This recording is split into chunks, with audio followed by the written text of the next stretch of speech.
मुल्लाचा कर. एकदा बादशहाने आपल्या मंत्र्याकडे राज्याचा हिशोब मागितला. मंत्र्याने लगेच मौलवींना बोलवणे पाठवले. मौलवींनी हिशोब दाखवला. ते पाहून बादशाह काहीसे नाराज झाले. कारण एकदाही मौलवींनी नसीरुद्दीन मुल्लाच्या शेतावरचा कर सारा वसूल केलेला नव्हता.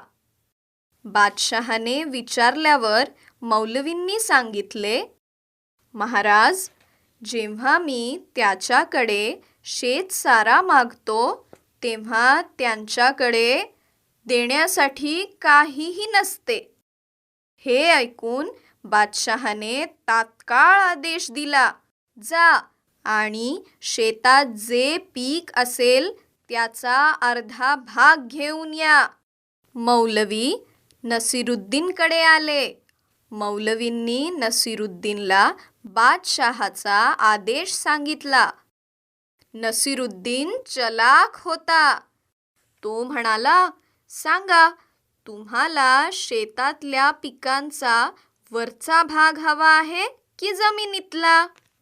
मौलवी हुशार होते. ते लगेच म्हणाले, शेतातल्या पिकांचा वरचा भाग हवा आहे. नसीरुद्दीन मौलवींना म्हणाला, तर ठीक आहे, बादशहाकडून तसा लिखित आदेश आणा. मौलवींनी बादशहाकडून तसा लिखित आदेश आणला. त्या वर्षी नसीरुद्दीनने शेतात कांदे लावले होते. त्यामुळे मौलवींना काहीही मिळाले नाही, कारण कांदे जमिनीत तयार होतात. पुढच्या वर्षी मौलवींनी बादशहाचे कान भरले व जमिनीतील भाग घेण्याचा लिखित आदेश काढला. यावेळेस मात्र नसीरुद्दीनने शेतात गहू लावले होते. त्यामुळे याही वेळेस मौलवी हात चोळत घरी परतला.